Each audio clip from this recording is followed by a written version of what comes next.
It's a bittersweet day for many hockey fans, including myself. Doc Emrick is retiring as the voice of hockey, and Doc is here with me now to talk about, well, dropping the mic and his new book, Off Mic. Doc, welcome.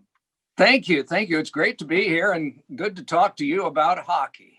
Well, we're going to talk about hockey and retirement since that's what I write about. But so let's start here, Doc. What was the factor or factors that led to your decision to retire? Well, between rounds 2 and 3 this year, NBC had been so good to allow me to continue during the pandemic to work at home. And of all things, we always worry about the delay in satellite transmission. And maybe you see that on local broadcasts now and then where someone is out in the field and the satellite difference between the talk back between the studio and the person out in the field is maybe delayed by a second or so. Well, in a play-by-play broadcast, you couldn't have that. You couldn't have that kind of thing. It had to be synced up. And that required much more sophisticated equipment, also much more expense to do that. And they were willing to do that to make me comfortable. Otherwise, other people could have capably done it, but I was not at a point in my life with several boxes to check off, one of which being my age, one being my cancer background, that I really wanted to take that kind of risk. And they understood that. Well, after that second round, the equipment had to be even more sophisticated to go, instead of here in Michigan to Stamford, Connecticut, all the way across to Edmonton, Alberta, directly to our truck. And so I realized they are making a tremendous sacrifice for me. It gave me time, the pause that the NHL was under, to also see what retirement life would be like, because for 4.5 months, I didn't have a game either. And so the combination of factors led me to listen to what other retired people had said to me earlier in my life, even as earlier as 2 years or so ago, that you'll know when it's time. And I think it was probably then that I realized that I'm very fortunate. It's the 50th year since I covered my first game in the NHL. It's my 40th year of doing games consistently. Those are nice round numbers. I'm still healthy, thank God. My wife is too. And so we are in our 70s and we're happy and we can get along. And so maybe this is the time, and I felt like it was when I was still able to do the work and also still healthy enough to do the work. This would be the time to go. So that was it.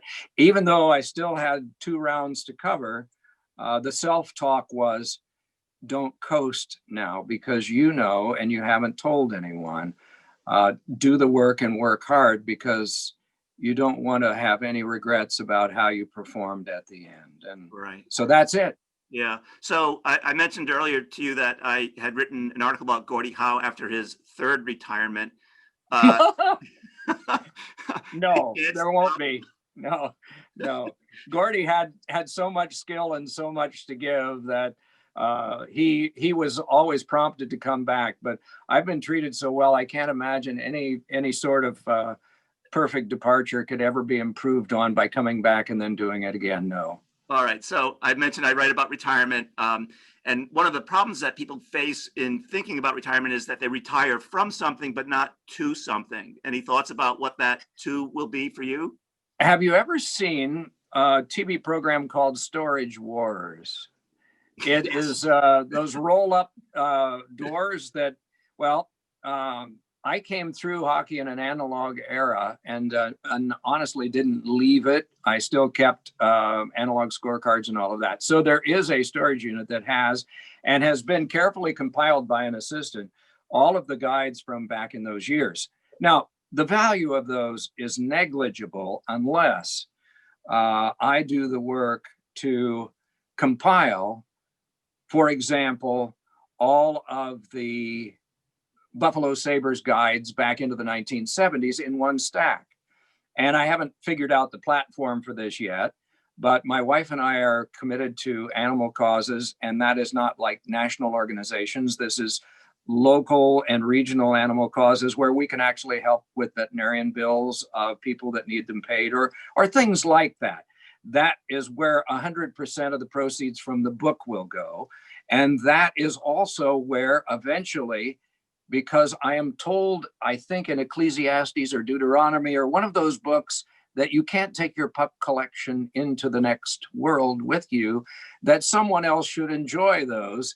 And so organizing all of that to eventually, if someone wants to pay for all of those guides for one particular team, that money would go 100% to that cause as well. So that's the direction for now. And we also will have some time to enjoy each other and the dogs and the horses that we have without having dates of travel on a calendar for the first time in 50 years too. Be nice to have all that free time, I suppose. Yes.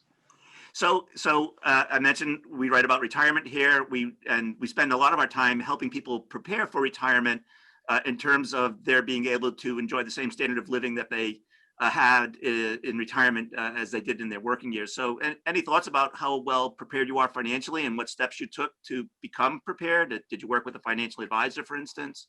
Yes, I had a wonderful guy who is still involved with us. He's also my tax accountant as well as financial advisor, named Dale Ashbrook here in Port Huron. And years ago, he started to advise me because I was getting more important work. And this would probably be 35 years ago. I was starting to get more important work. And you and your viewers probably remember the economics of our country back through that time and up to now better than I do. But I know that he got me into some investment plans way back then, which did require some sacrifice at the time. But he showed me a projection of how that would help me later on when I got to this point. And he was right.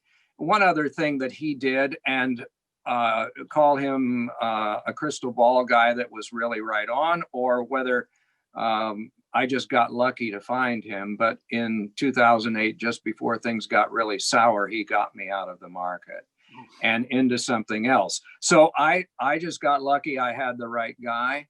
And so at this point, God only knows what'll happen financially to any of us.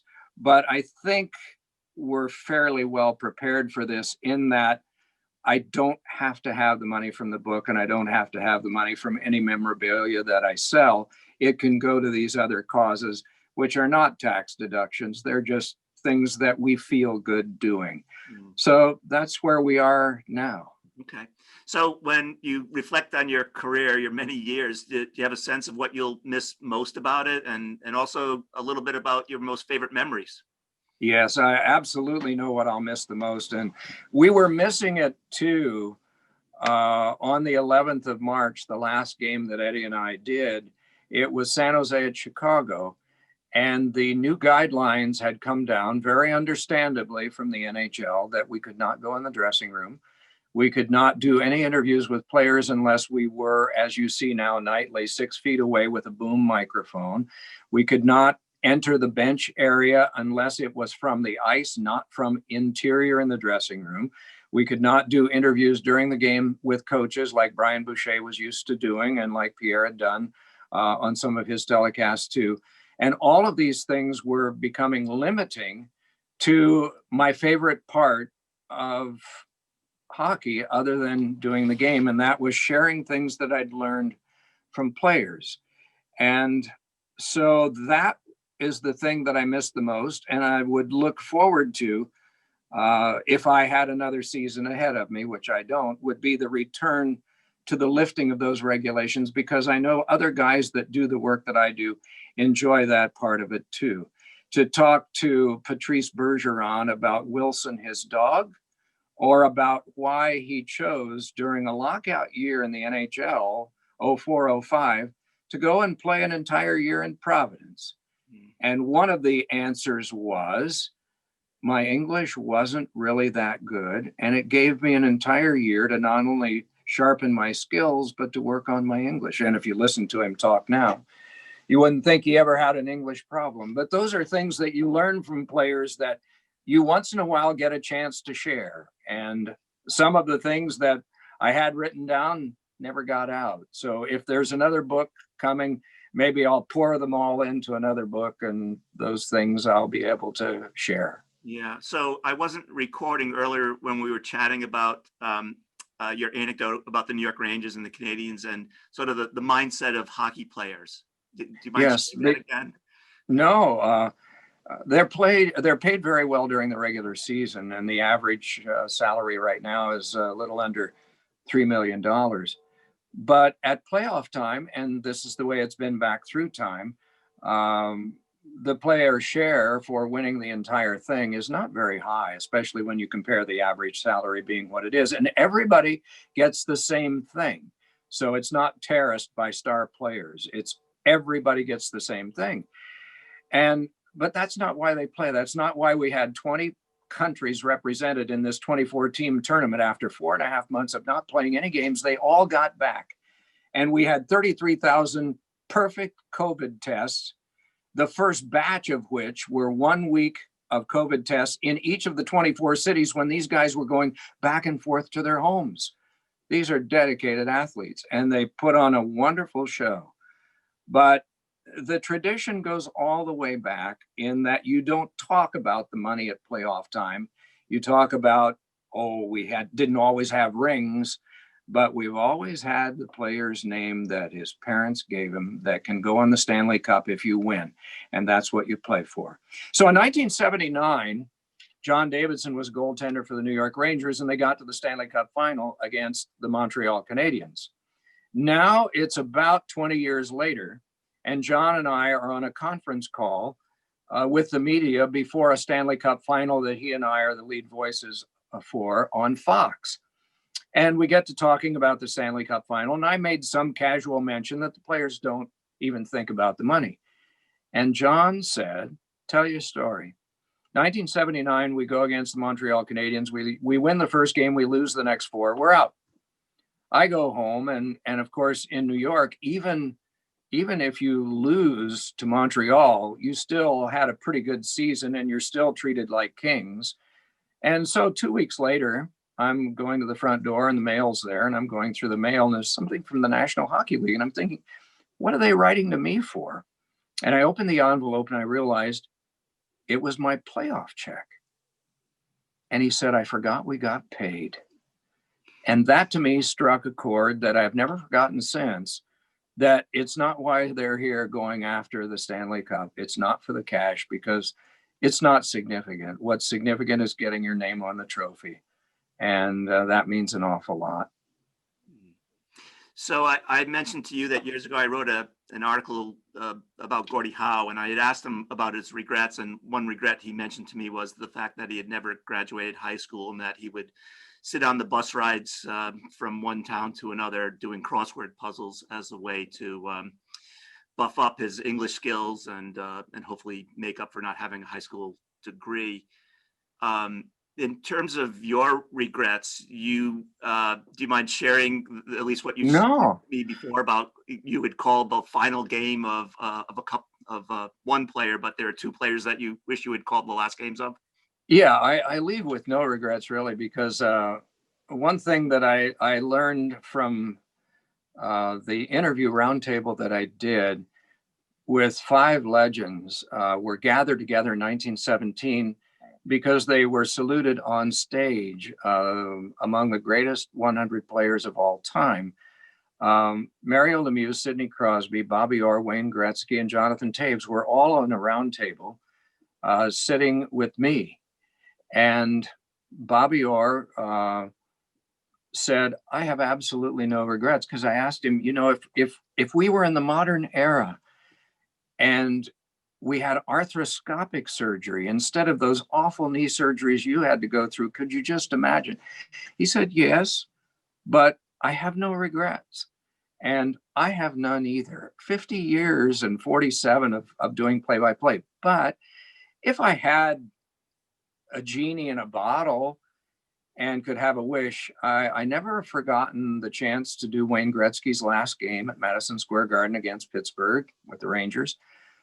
And so if I would have had a treasured wish, it would have been to do Bobby Orr or Gordie Howe's last games, because I would have liked to have been there if the audience would have been a home crowd like it was for Wayne's last game, to hear the appreciation and to not have said anything magic, but maybe to have said nothing and to just listen to the crowd. Just to be inside the building, that would have been special. Yeah. I don't want to leave without you talking a bit about the book and what people will learn by reading it, if you don't mind. Oh, well, the book is a collection. It is autobiographical and about my growing up years in a town of 600 people in rural Indiana. If you've seen the movie Hoosiers, that was our school. We had a stage at one end. We had a trophy case just outside the door of the gym floor that was very compact. It was all, and it was in the 1950s. It was that era. So that gives you an idea of the time in life in which I grew up and my first hockey game that I ever saw, and some of the more unusual or fun games that I had a chance to do. There's one chapter that's devoted to my various sidekicks during the year that I had a chance to work with. Hopefully there'll be a lot of laughs and some bizarre stories, many of them from the minor leagues, but some of them from the NHL, the people that I've worked with at various networks. It's a lot about the people that have been good to me along the way and without whom I wouldn't have had success. There's a chapter on the Iron Five in my life. My wife, Joyce, my brother, Dan, Sam Flood at NBC, Lou Oppenheim, my agent, and Eddie Olczyk, with whom I worked for 14 years. A lot of times in the more difficult times of your life, you remember the people that are there for you then. And so there is that. And the last chapter is called The Last Elevator Ride. I did not know at the time that it was going to be on the 11th of March after that San Jose Chicago game. A lot of times you don't know those things because when a pause is declared the very next day to an NHL season and there's such uncertainty, you don't realize that that's the last one that you do. But hopefully people will be entertained by it. There's, of course, because of my wife and my affinity for pets, there's one chapter that deals with that and our understanding of why John Tortorella did not coach at the All-Star game in 2017 because he was tending to an ill pet that belonged to his son who was in the service. So all of those are a part of the excitement, the thrills and emotion that go into not only living a life, but also being around sports. I encourage young people to get into it if they have a love for it and if they have an affinity for it, because you get in free, you get a good seat for the game, you get to work with some of the most interesting people in the world, even if it's only in the minors when you're first starting out. And then I found out later on that you get something in the mail twice a week.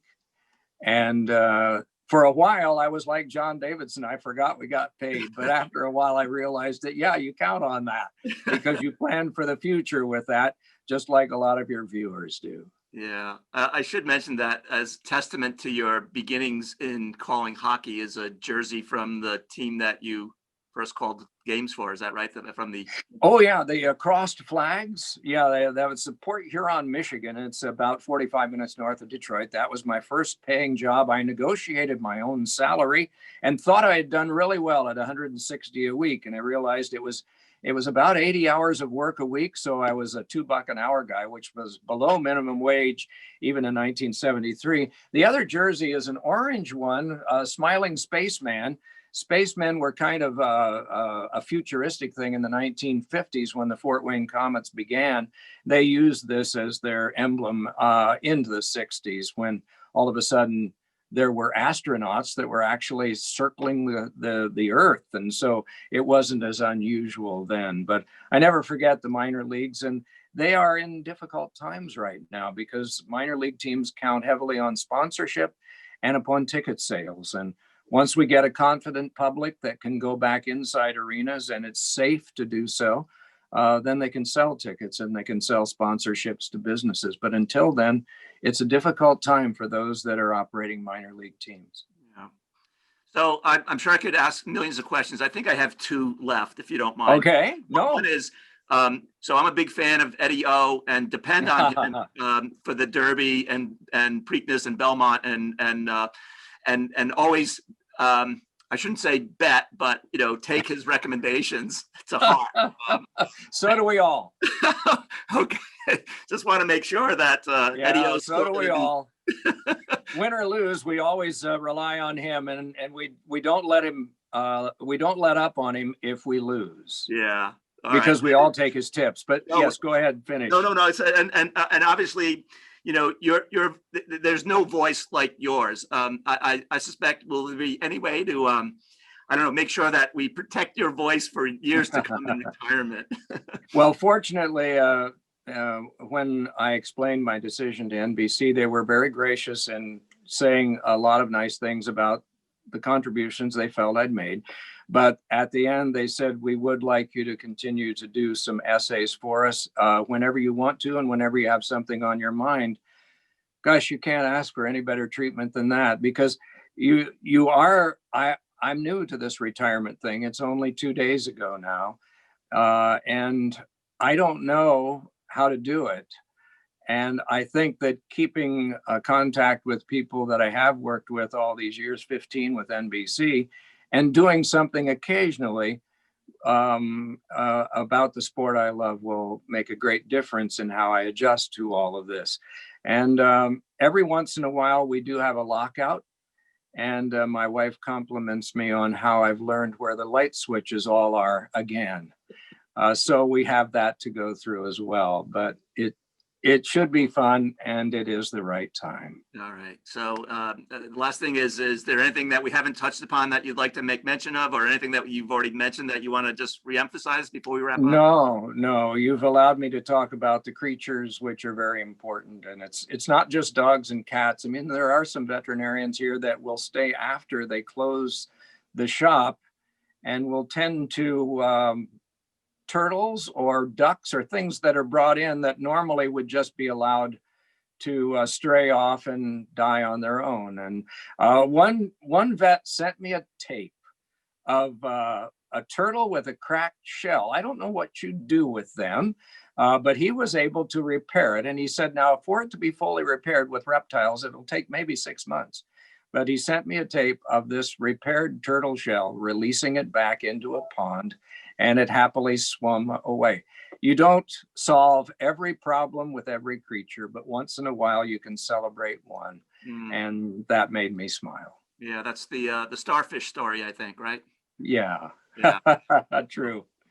Well, Doc, I am so grateful and appreciative of the time that you spent with me to talk about retirement and the book and your career. I hope that our viewers enjoyed this as much as I did. Thank you so much. And over your shoulder are a list of places that I will miss seeing, and hopefully I can get back with my wife sometime when travel is a little easier to do, to see all of those places like Beacon Hill and the Charles River, where one night Paul Stewart threw his skates after he had 3 fights with the Bruins and said, I've done it all. My skates are going into the Charles. And he threw them in. They're probably still there somewhere. Thank you so much. Thank you, Doc. Have a wonderful rest of your day. Thank you.